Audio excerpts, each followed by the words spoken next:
नमस्कार, मैं हूं आशीष चित्रांशी और आप देख रहे हैं the news launch. Hot topic with Hemant Atri. Hemant भाई को ले आइए, स्क्रीन पर जोड़िए। स्वागत है हेमंत भाई आपका। सर्वदलीय बैठक हुई वेस्ट एशिया के हालात पर। उसमें जयशंकर ने क्या कहा आप सबको पता होगा, तो हेडलाइन बड़ी बड़ी लगी थी कि हम दलाल देश नहीं है, हम दलाल देश नहीं है कि हम मध्यस्थता करें। पिछले 3 साल 4 साल से तो हम यही सुनते चले आ रहे हैं कि यहां का युद्ध सिर्फ मोदी जी रोक सकते हैं, यहां युद्ध सिर्फ मोदी जी रोक सकते हैं। तो फिर किसको दलाल कह रहे हो? जयशंकर ने मोदी को ही फंसा दिया है। दरअसल सर्वदलीय बैठक से इतर एक खबर है कि उस सर्वदलीय बैठक में मोदी गायब थे, लेकिन राहुल गांधी भी नहीं थे। राहुल गांधी की अनुपस्थिति पर भाजपा के नेताओं का विस्फवन जो था वो सब आपने सुना। कैसे जहर उगला, कैसे गरियाया राहुल गांधी को, ये सब आपने सुना है। चाहे तरुण चुग हो, चाहे गिरिराज सिंह हो, ये सब एक्सपर्ट गालीबाज जो हैं, इन्होंने खूब गरियाया। राहुल गांधी गैर जिम्मेदार हैं, एलओपी को कोई मतलब नहीं है। लेकिन राहुल गांधी ने अस्पताल का जो सच बताया है, उसको सुनने के बाद मोदी एंड कंपनी इस देश में मुंह नहीं दिखा पाएगी। हालांकि मैं कुछ ज्यादा आशावादी हूं कि मुंह नहीं दिखा पाएगी। ये तो किसी भी हालत में मुंह दिखाते हैं। ये बेशर्मी का प्रतीक है, सिंबल बेशर्मी के। और पूरी जिम्मेदारी से बात मैं कहता हूं कि बेशर्मी के प्रतीक है। भाजपाइयों की उसी बेशर्मी का सबूत हम आपको दिखाएंगे। राहुल गांधी एक छोटे से सोफे पर पूरी रात पड़े रहे, पूरी रात परेशान रहे, लेकिन ये भाजपाई गरियाते रहे। जरा आपको मैं कुछ हेडलाइंस दिखा दूं, फिर राहुल गांधी को सुनवा दूंगा। उन बेशर्मों को तो नहीं सुनवाना चाहता, लेकिन एक झलक उनको भी लाना पड़ेगा। पूरी रात अस्पताल में मां के कमरे में छोटे से सोफे पर सोता रहा। आगे चलिए। राहुल बोले, हॉस्पिटल में पूरी रात सोफे पर सोया, मां की सेहत को लेकर परेशान था। सोनिया गांधी 2 दिन से अस्पताल में भर्ती। आगे चलिए। मां के बगल में छोटे से सोफे पर सोया रहा राहुल गांधी का भावुक वीडियो। हेल्थ अपडेट पर अस्पताल का यह बयान। आगे चलिए। Rahul Gandhi cancels Kerala visit over mother सोनियाज health concerns.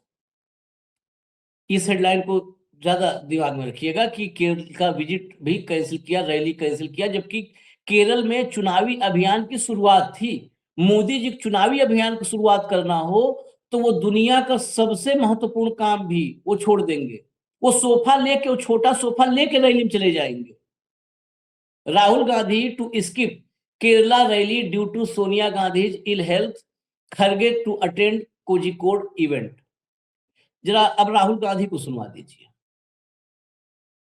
Rahul Gandhi को। Yesterday night, I was sleeping in my mother's room, in the hospital room, on a little sofa.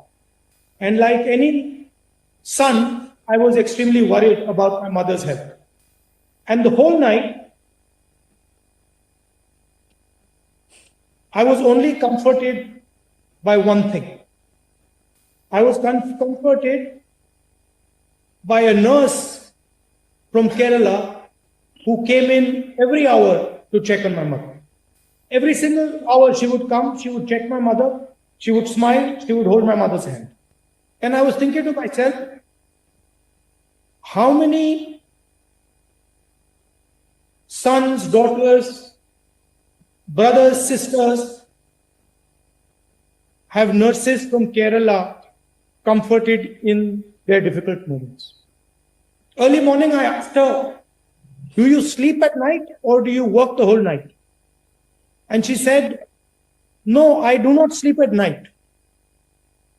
I work all night. And so, while the whole world sleeps, women from Kerala, not only in Kerala, but in Delhi, in the rest of the country, in the rest of the world, are comforting people holding people's hands and making them comfortable. For me, this is the spirit of the state of Kerala. यहाँ पर दो बातें हैं। एक तो वो basically Kerala की महिलाओं की स्पिरिट की बात मुख्य थी, जो बताना चाह रहे थे राहुल, लेकिन उसी दरमियान जो सच उन्होंने बता दिया उसी चर्चा में, और हालांकि इसमें कोई दो राय नहीं है, बहुत लोग कहेंगे कि ये मोदी जी जैसा कि चेतक की माँ गुजराती थी, उस टाइप का रिश्ता नहीं है। आप किसी भी अस्पताल में जाओ, हम लखनऊ से लेकर के और पुणे और सब मतलब जहां जहां हम देख पाए हैं, हमसे ज्यादा घूमे हैं हेमंत भाई, आप अस्पताल में चले जाओगे तो आपको अस्पताल में केरल की नर्स मिलेंगी। और भारत में नहीं, आप मिडिल ईस्ट में चले जाओ, जिस वेस्ट एशिया में क्राइसिस है वहां चले जाओ, वहां भी आपको मिले। तो इसमें तो कोई दो राय नहीं है, जो है दुनिया भर के अस्पतालों में आपको केरल की महिलाएं मतलब नर्स मिलेंगी, जो पूरी रात और पूरी शिद्दत से वो काम करती हैं, उनके काम पर कभी कोई उंगली, इसीलिए शायद वो सबसे ज्यादा हैं भी। खैर, विषय उससे अलग है। फिर हम आते हैं मुख्य मुद्दे पर। राहुल कहाँ थे? राहुल जब सर्वदलीय बैठक हो रही थी तो कहाँ थे? मुख्य विषय ये। प्रधानमंत्री कहाँ थे? चर्चा इस पर होनी चाहिए, चर्चा देश में इस पर होनी चाहिए, लेकिन इस पर कोई चर्चा नहीं करेगा। प्रधानमंत्री को हमारे हर चीज से छूट है, जिम्मेदारियों से छूट है, जवाबदेही से छूट है, सच बोलने से छूट है, हर चीज से छूट है। झूठ बोलने की आजादी है, किसी जिम्मेदारी से भागने की आजादी है, गैर जिम्मेदार होने की आजादी है, गैर जवाबदेह होने की आजादी है। उनसे सवाल नहीं होगा। राहुल पर सवाल था, राहुल गांधी गायब है, जबकि राहुल गांधी का कार्यक्रम बहुत पहले से फिक्स था। केरल के चुनावी अभियान की शुरुआत करनी थी राहुल गांधी को। वो फेस ऑफ कांग्रेस है, कांग्रेस पार्टी चेहरा है, सबसे बड़ा नेता, शुरुआत करनी थी। मैं फिर वही बात कर रहा हूं, मोदी की शुरुआत करनी होती और मान लिया सोफे से चिपक गए होते तो सोफा समेत जाते, रैली में सोफा समेत जाते, सोफा छोड़ के नहीं जाते। लेकिन राहुल ने मां की तबीयत खराब थी तो रैली भी कैंसिल कर दी और वहीं अस्पताल में पूरी रात बैठे रहे। जरा सुनवाइए गिरिराज सिंह और तरुण चुग को, थोड़ा थोड़ा सुनवाइएगा, लोग गुस्सा हो जाएंगे ज्यादा सुनेंगे तो। प्रधानमंत्री ने ट्वीट किया, दुनिया ने नहीं, ये लास्ट में इसके है, प्रधानमंत्री की ये तो ओर पूरा पहले तो वही मोदी चालीसा पढ़ने, ये सबका सीक्वेंस नजर होता है बोलने का। हाँ। कहीं न कहीं कटघरे में फंसे हैं। उन शीर्षस्थ नेतृत्व में नरेंद्र मोदी पर ही दुनिया का भरोसा है और वो अपना कर्तव्य निभा रहे हैं, देश के प्रति भी गंभीर है और हालात के प्रति भी गंभीर है। भारत के एलओपी के तरह नहीं कि केवल वो तो केवल भ्रम ही फैलाने का काम करते हैं। चलिए अब तरुण चुग को थोड़ा सा सुनवाइए, शुरू करिए। जिम्मेदाराना बयान देना और सर्वदलीय बैठक से भाग जाना, ये राहुल गांधी और कांग्रेस की राजनीति का एक हिस्सा है।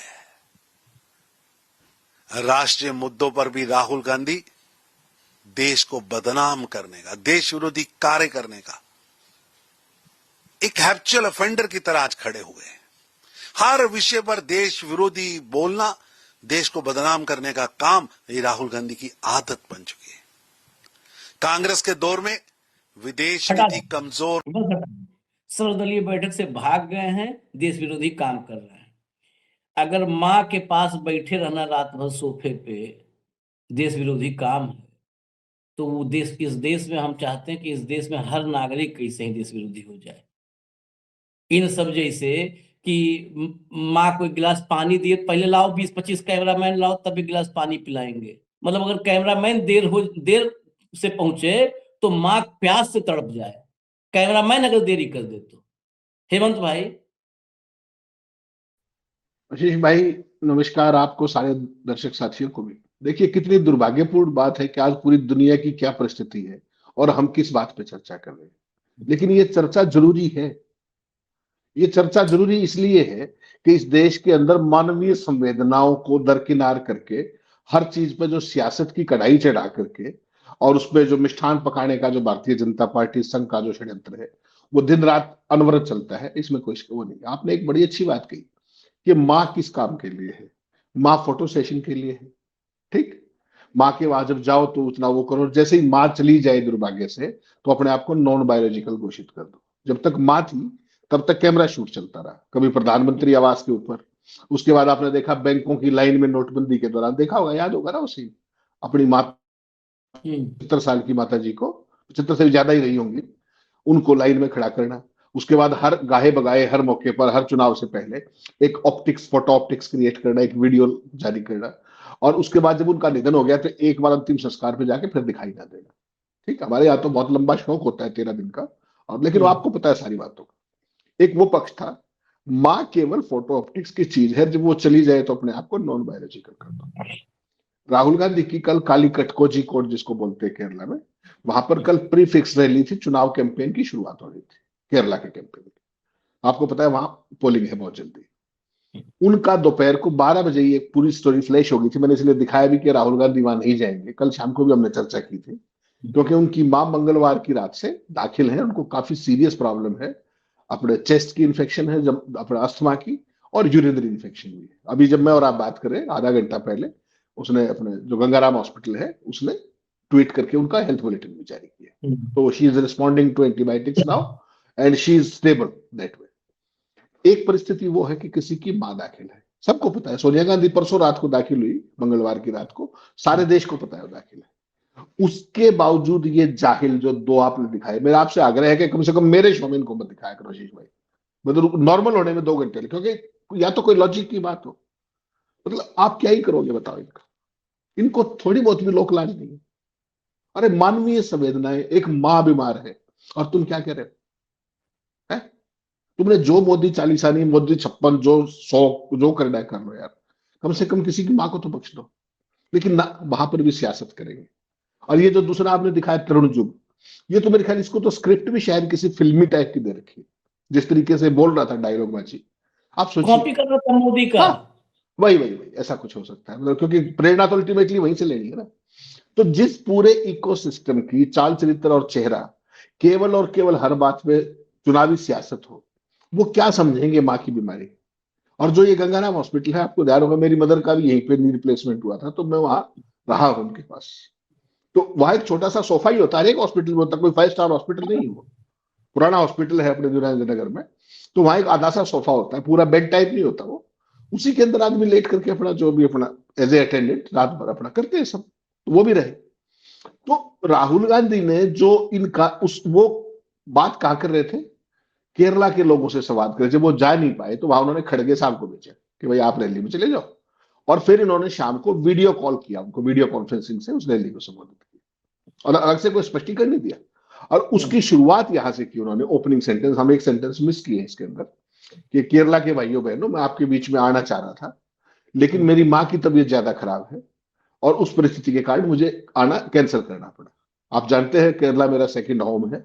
और उसके बाद उन्होंने ये बात कही कि मैं रात भर माँ के पास अस्पताल में था। वो सब कहते हुए केरला की महिलाओं की जो एक इंटरनेशनल इमेज है उसको उन्होंने याद दिलाया पूरी देश को, पूरी दुनिया को, कि उन्होंने क्या अर्जित किया है। आप अमेरिका चले जाइए, छोड़िए आप तो गल्फ की बात कर रहे थे, आप गंगाराम की बात कर रहे थे, आप अमेरिका चलिए, आप पूरे यूरोप में चलिए, आप इंग्लैंड में चलिए, जितनी डिमांड केरलाइट और साउथ इंडियन हमारी स्टाफ नर्सेज की है पूरी दुनिया में और किसी की हो ही नहीं सकती। आशीष भाई, इतनी गजब की केयरिंग है, जो देखभाल है ना उनके चरित्र में, उनके संस्कार के अंदर है, जैसे नाइटिंगेल कहते हैं ना, उस तरह की मतलब विचारों की। और कहीं भी देख लीजिएगा आपको, वहां की जो स्टाफ नर्सेज है, मतलब अद्भुत है, अद्भुत मैं कह रहा हूं शब्द। अगर वो स्टाफ नर्स आपकी ड्यूटी पे, तो आपको जिंदगी में किसी चीज की चिंता करने की जरूरत नहीं, बड़े पेशेंट। वही चीज उन्होंने पूरी एक्सप्लेन की कि किस तरीके से वो बेचारी हर एक घंटे में आ रही थी, and I was assured one she was coming every time, और पूरी रात लगातार वो आती रही। तो एक व्यक्ति अपनी माँ के पास है, उसकी देखभाल कर रहा है, रात को मंगलवार की रात को 10:30 बजे दाखिल हुई थी सोनिया गांधी। और ये ऑल पार्टी मीटिंग, आपने बहुत अद्भुत बात कही कि भाई जिसने ऑल पार्टी मीटिंग बुलाई वो तो आया नहीं, वो क्या कर रहा था किसी को पता नहीं। उससे कोई सवाल नहीं, उस पर कोई नैरेटिव नहीं। और नैरेटिव किस बात पे है कि राहुल गांधी मीटिंग छोड़ के भाग गए। अरे भाई साहब, उसकी तो अच्छा, उसने तो परसों बाइट में बता दिया था लोकसभा के बारे, आपने दिखाई भी थी वो बाइट अपने शो में, याद होगा आपको, कि मैं ऑल पार्टी मीटिंग में नहीं जा पाऊंगा, मेरा ऑलरेडी शेड्यूल्ड है केरला का। तब तक सोनिया गांधी की तबीयत ज्यादा गड़बड़ नहीं थी, दाखिल जरूर थी। तो ये जो पूरे का पूरा आशीष भाई जो सिस्टम बना दिया है ना, जो ये 4-6 लफंडर छोड़ रखे हैं, और इन सब की माँ है वो जो कुछ भी बोलती है कि राहुल गांधी को देख के असहज हो जाते हैं और वो हो जाते हैं, पूरे का पूरा एक गैंग छोड़ दिया है एक लीडर ऑफ अपोजिशन को बदनाम करने के लिए। इसलिए ये जरूरी था ये आज का शो, इसलिए मैंने आपको आग्रह किया कि सारा छोड़ करके एटलीस्ट बताया जाना चाहिए कि कौन क्या कर रहा था। राहुल तो अस्पताल में था अपनी माँ के पास, वो श्रीमान जी कहां थे जरा वो बता दें। ठीक। चर्चा उसी पे होना चाहिए कि हाँ, सर्वदलीय बैठक में वो कहाँ थे। इस देश में विदेश नीति का सवा सत्यानाश नहीं, बेड़ा गर्क किसने किया, वो मीटिंग में नहीं है। ठीक। एक वो फजूल आदमी जो है जयशंकर, जो 3 महीना 13 में किसी लेने खाते का नहीं, वो कह रहा है कि हम दलाली नहीं करना चाहते। जब यूक्रेन का रुकवाने गए थे तब दलाली थी वो, कुछ भी। वही मतलब, हाँ, कुछ इसका भी। मतलब तुम 12 साल सिर्फ दलाली की कोशिश हाँ, किए, दलाली भी तुमको ड्यूटी नहीं मिली, कोशिश तो दलाली किए। उसी का प्रोडक्ट है वो, हाँ उसी का प्रोडक्ट है वो, उसके अलावा कुछ नहीं है। हाँ उसके बारे में सुब्रमण्यम स्वामी कितनी बार क्या क्या बता चुका, उसके बाद मुझे और आपको रिपीट करके, क्योंकि आज वो टॉपिक ट्रेंडिंग भी है। हम उस बीमारी में क्यों फंसे, सबको पता है चाल चरित्र चेहरा है इसका भी उसका भी। लेकिन सवाल ये है कि जिस आदमी के कारण ये सारा मैस हुआ, जो इजराइल में जाकर के मेडल पहन रहा था, जिसके कारण ये परिस्थितियां क्रिएट हुई, जिसके नाम पर ये ऑल पार्टी मीटिंग बुलाई गई, वो तो आया नहीं। और जिस आदमी की मां अस्पताल में है, सीरियस है, लगातार उसमें इंटेंसिव केयर में है, उसके ऊपर तुम सवाल पूछ रहे हो, उसको बदनाम करने की कोशिश कर रहे हो। अगर आपके पल्ले कुछ नहीं है तो कम से कम राजनीति की कोई तो गरिमा रख लो। क्या कह रहा है कि हम दलाल नहीं है। 4 दिन पहले मोहन भागवत दलाली के लिए कह रहा था, कहा था ना उसने कि भारतीय रुकवा सकता है, उसने दलाली के लिए कहा होगा। फिर अगर इनसे कोई पूछे कि तुम इसके अलावा हो क्या, ये बता दो एक बार। ये जिस भाई साहब ने कही जयशंकर ने, उससे कोई पूछे कि तुम इसके अलावा क्या करते हो, ये पूछ के बता दो कोई। पहले अंग्रेजों के लिए करते थे, अब इजराइल के लिए करते हैं, अब अमेरिका के लिए करते हैं, और दोनों A1 और A2 के लिए करते हैं। उसके अलावा 12 साल में कुछ किया हो तो आप बता दीजिए, आप भी बहुत सीनियर आदमी। किस तरह की नॉनसेंस एब्सर्ड सत्ता है यार ये देश के अंदर। किसी मुद्दे पर कोई बातचीत नहीं, केवल और केवल फर्जी बकवास सुबह से रात तक। और पूरा का पूरे मीडिया को सुपारी दे रखी है कि जो हम कहें केवल उसके अलावा कुछ नहीं। ना कोई फ्री थॉट है, ना कोई फ्री विचार है। और पूरा तंत्र, पूरे का पूरा तंत्र आप देखिए, बंगाल में चुनाव के लिए क्या हो रहा है, किस तरीके से इलेक्शन कमीशन के खेल हो रहे हैं, पूरी वेबसाइट डाउन की जा रही है। मतलब तंत्र से लोग को गायब करने का षड्यंत्र चल रहा है। कोई समझ नहीं रहा इस बात को। ये जो वेस्ट एशिया का क्राइसिस है ना, ये आपदा में अवसर है इनके लिए, आप समझिएगा। इसी दौरान बंगाल और ये सारे चुनाव निकाल जाएंगे असम के, और जो खेल करना कर जाएंगे। You take it from me, हो गए चुनाव शुरू, निश्चिंत रहिए आप। गणेश गुप्ता ने कमान संभाल ली है। प्लस देश में क्या चर्चा होती रहेगी, देश में मुद्दे की कभी चर्चा नहीं होगी कि आप इतने आइसोलेट क्यों हुए, आप इतने अलग थलग क्यों पड़ गए। देश में चर्चा क्या होगी कि Rahul Gandhi all party meeting में नहीं गया, कर लीजिए क्या करेगा। पूरा दिन कल इसके अलावा कुछ हुआ हो तो बता दीजिए। परसों शाम से लग गया था इस काम पे कि राहुल गांधी नहीं आएंगे। तो इन लोगों का जो चारित्रिक जो परिस्थिति है वो पूरा देश देख तो रहा है, लेकिन उसको कहीं आवाज नहीं मिल रही। बिके हुए मीडिया ने सारे अर्जित लोकतंत्र का सवा सत्यानाश करके और उसको बिल्कुल गिरवी रख दिया है चंद सत्ता के दलालों के हाथ में। ऑल पार्टी मीटिंग में कह रहा है कि दलाली नहीं करते, भारत दलाली नहीं करता। दुनिया के लड़ते हुए देशों को बचाने का स्टेट्समैनशिप होती है। ये ब्यूरोक्रेट है, ये डिप्लोमेट है कैरियर। ये उसकी भाषा देखिए आप, कैरियर डिप्लोमेट की। डिप्लोमेसी में क्या सिखाया जाता है। इसको विदेश में, मैं देश के लिए लोग कहेंगे कि देश, इसको विदेश से भगाया जाना चाहिए, भगा दिया जाना चाहिए लिटरली। ये वाकई आप बताओ ना कि एक दुनिया भर में, फिर कतर से तुम संबंध रखोगे? कतर दुनिया भर के मीडिएशन का अड्डा है, कतर दलाल है। लोग गैस, उससे दलाल से गैस, पूरा देश का 47% गैस लेते हो, दलाल है। और तुम दलाल बनने के लिए 12 साल से व्याकुल हो, तुमको किसी ने बनाया नहीं, और दलाल बनने के प्रयास पर ही तुमने डंका बजवाया। डंका हमारे मीडिया किस चीज का बजा? फलाने ने कहा है कि युद्ध तो मोदी जी रुकवा सकते हैं, फलाने ने कहा है युद्ध मोदी जी रुकवा सकते हैं, पापा ने युद्ध रुकवा दिया। जब पापा ने युद्ध रुकवा दिया था यूक्रेन में, तो फिर दलाली की थी, फिर तो दलाली थी ना, हालांकि वो भी फेक न्यूज थी, लेकिन मैं दलाली आपको की थी। मैं आप आपको वही कितना नॉनसेंस विदेश मंत्री हो सकता है, आप इससे इसके आगे कोई आपको नहीं मिलेगा, कितना नॉनसेंस हो सकता है। जब रूस यूक्रेन युद्ध में पापा के रुकवाने की हुंकार पूरा हम्म, डॉगी जितने पोमेरियन थे सारे कर रहे थे, हम्म, तब कितनी मीडिया को दलाली मिली थी और कितनी किसी और को मिली थी? एक तो ये सवाल बता दीजिए। ठीक, जब मोहन भागवत ईरान इजराइल युद्ध रुकवाने में मध्यस्थता में भारत की निर्णायक भूमिका की हुंकार भर रहा था, तब दलाल कौन था? ये भी बता दे, यही भाई साहब लेजर आई वाला। और दलाल कौन होते हैं? जब अब की बार ट्रंप सरकार का नारा लगाते हैं दूसरे देश में जाकर के, हाँ, दलाल उसको कहते हैं भाई साहब। कोई गलत फहमी हो तो निकाल दीजिएगा उसको। और दलाली क्या होती है कि विदेश नीति जिसकी है वो किसी फादरलैंड के अंदर जाकर के किसी अडानी के फायदे की कीमत के लिए अपने गले में मेडल नुमा क्या डलवा के आती है। ये सवाल मैं दर्शकों के लिए छोड़ता हूं। जो आज वेस्ट एशिया में आपकी हालत है आइसोलेशन की, और पूरी दुनिया में जिन दो देशों से कोई बात नहीं करना चाहता, इजराइल और अमेरिका, आप उनके पिछलगू के अलावा क्या हो? और शब्द वही जो इस भाई साहब ने कहा है, तुम उसके अलावा क्या हो, ये इस देश को बता दो। हिम्मत नहीं है तुम्हारी, तुम फर्जी डिप्लोमेट हो, और तुम असल में वही काम करते हो जिसके लिए तुम देश को मना कर रहे हो। असली तुम वही हो। और सुब्रमण्यम स्वामी ने एक बार नहीं, हजारों बार अलग अलग उस प्लेटफॉर्म पे कहा है, और किसी की आवाज नहीं निकली इनमें से, किसी का तो जवाब नहीं किसी आया का आज तक। औकात नहीं है सुब्रमण्यम स्वामी का जवाब देने की, ये भी सुनिए। और जो है आज दिन भर फिर डंका बजेगा। डंका किस चीज का बजेगा? 5 देशों में भारत का नाम है जिसके जहाज निकालने के लिए ईरान ने ओके किया है। उनमें रूस है, चीन है, इराक है, पाकिस्तान है और भारत। अब यह भी मैं अभी बता दूं आपको, मैं कार्यक्रम में अलग दिखाऊंगा पूरा डिटेल में। ईरान ने कल, ईरान की आईआरजीसी ने बाकायदे पोस्ट जारी करके भारत का, कश्मीर का, कश्मीरियों का धन्यवाद दिया था। आप जिसको पहचानते हो ना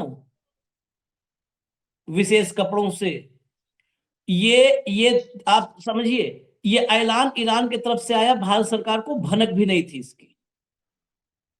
आज चलाया जाएगा, जैसे उस दिन आज तक ने छाप दिया था कि भारत की भी भूमिका मध्यस्थता में।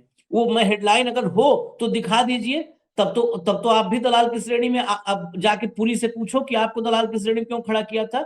आज तक की हेडलाइन थी, हमने कार्यक्रम भी किया था, कंट्रोल रूम के पास हो, दिखा दे। आज तक में खबर लगी थी, हेडलाइन लगी कि जो है जो 5 दिन का सीज फायर हुआ है उसमें 4 मुस्लिम देशों के साथ भारत का भी रोल, ये हेडलाइन लगी थी, हमने कार्यक्रम मैंने किया था उस पर। तो भारत को भनक नहीं थी कि हमारा नाम आने वाला है या ऐसा कुछ होने वाला है। दरअसल ईरान, भारत के मुसलमानों ने, भारत के मुसलमान ही नहीं, इसमें मैं कहूंगा भारत के सभी, मेरे कार्यक्रम में मिडिल ईस्ट पर हम लोग करते हैं कार्यक्रम अगर पूरे दिन में 1000, 2000, 5000 कमेंट आते हैं, 60%, 55, 60% कमेंट जो है हिंदुओं के होते हैं। और वो सारे के सारे ईरान के साथ, जो कहते हैं ना नैतिक और जो है समर्थन अपना जो होता है, मानसिक रूप से साथ आना, वो नैतिक समर्थन जताते हैं ईरान के साथ, एकदम खुला नैतिक समर्थन जताते हैं ईरान के पक्ष में। तो ईरान के पक्ष में भारतीयों का जो समर्थन है, भारत में खाली मुस्लिम नहीं, हिंदू मुस्लिम सबका भारत में जो नैतिक समर्थन है ईरान के प्रति, ईरान ने उसका जो है ये वो दिया है, जो कहते हैं ना कि एक्सचेंज, उस नैतिक समर्थन के बदले में ये अपने मित्र देशों की श्रेणी में। सरकार कई बार होता है, कई बार सरकार आपकी मित्र नहीं होती है, देश आपका मित्र होता है। सदियों से अगर हमारे और ईरान के संबंध हैं, तो सदियों से जब ईरान के संबंध है तब तो अंग्रेज भी थे, तो अंग्रेज के समय भी हम, भारत को ईरान ने मित्र समझा। मुगल थे, मुगल के समय में भी मित्र समझा। और नेहरू थे, नेहरू के समय में मित्र समझा। और मोदी है तब भी मित्र मान रहा है, क्योंकि मुल्क की रूह की एक दोस्ती होती है, एक होता है ना नेचुरली, एक फ्रेंडशिप है, नेचुरल फ्रेंड्स। तो वो हम रूहानी दोस्ती है, इसमें नरेंद्र मोदी का किसी का रोल नहीं है, जयशंकर का। मैं इसलिए क्लियर कर रहा हूं, आज पूरे दिन डंका बजेगा और सुबह हो चुका है शुरू हुए डंका बजना कि ईरान ने नाम ले लिया। उसमें मोदी का रोल और कुछ नहीं है, सिरे से लेकर के रबर जिससे बच्चे मिटाते हैं मिटा देना, अगर किसी के दिमाग में आ जाए कि मोदी की भूमिका है। वो रूहानी दोस्ती है और उस दोस्ती का ये जो है रिजल्ट है कि उसने हमको, क्योंकि भारत के लोगों को, करोड़ों लोगों का जो है हेमंत भाई, करोड़ों लोगों का वो देख रहा है ना। महिलाओं ने, बच्चों ने गुल्लक फोड़ करके भेज दिया पैसा, और डंका यहां बजाएंगे। ये नफरतियों को वो देगा कुछ ईरान, इन नफरतियों को बताइए। आशीष भाई देखिए, ये बेसिकली एक गिरोह है, और ये गिरोह क्या है कि खिसियानी बिल्ली खंबा नोचे। इन्होंने जो विदेश नीति का जो फुटबॉल बनाया है कि जहां दाव लगे, जहां देखी तवा परात वही गुजारी सारी रात, पिछले 12 साल से इन्होंने इस काम के अलावा कोई काम नहीं किया। जो हमारी इस्टेब्लिश डिप्लोमेसी थी, हमारे नॉर्म्स थे, जो हमारी मित्रता थी और जो हमारी ग्लोबल स्टैंडिंग थी, उसको इन 12 सालों में हगलोमेसी और ये जो लफाजी की जो बकवास है बिना किसी ठोस चीजों के, उसको जहां पर ये लेके जाना चाह रहे थे, आज इन्होंने जाके वहां खड़ा कर दिया। और अब इनके पास कोई और नहीं है, ना कोई इनका ठौर है। ये अल्टीमेटली अमेरिका और इजराइल के इशारे पर यूं ही नाचते रहेंगे, जो आप पिछले लगातार कुछ समय से, और खास तौर पर ऑपरेशन सिंदूर के बाद जो परिस्थिति बनी है, वो इस देश के इतिहास में ना भूतों ने भविष्य में थी। ऑपरेशन सिंदूर बंद करने से लेकर के आज तक इंडो यूएस के किसी भी बायलेटरल जो इशू था भाई आशीष भाई, उसमें एक ये बताइए कि आपने फैसला किया। हर एक फैसला कहां से आया? अमेरिका से। और कहां तक? ईरान से तेल, अमेरिका रशिया से तेल, चबाहर छोड़ना, ऑपरेशन सिंदूर बंद करना, अब ये ट्रेड डील। और उसके बाद भी अगर आप डंका बजा रहे हैं, 25वें दिन ट्रंप आपको फोन कर रहा है और सामने पाकिस्तान जैसे देश का आर्मी चीफ संडे को, आपकी तो बात ही परसों, आर्मी चीफ जो आसिफ मुनीर है, वो ट्रंप से सीधी बात करके मीडिएशन की पेशकश कर रहा है। ये आपने भारत की हालत बढ़ाई है। और उसके बाद जब आप कहते हो कि हम दलाल नहीं है, तो ये आपकी नकारापन के अलावा ये कोई और स्टेटमेंट नहीं है। फिर वही बात है, खिसियानी बिल्ली खंबा नोचे। खंभा नोचो, कोई दिक्कत नहीं, इस देश की आत्मा को मत नोचो, इस देश के लोकतंत्र और संविधान को, इस देश के सम्मान को, इस देश की संप्रभुता को मत नोचो। खंभा नोचो, 2-4 खंभे जहां दिल्ली में खंभे गड़े जाकर सब नोच डालो, कोई हमें दिक्कत नहीं, नोचो खंभा। बस इस देश के सम्मान, संप्रभुता, संविधान, लोकतंत्र, इसको बख्श दो बस। हमें इजाजत दीजिए, हम फिर आते हैं अपडेट के साथ। धन्यवाद हेमंत भाई, बहुत बहुत धन्यवाद, नमस्कार।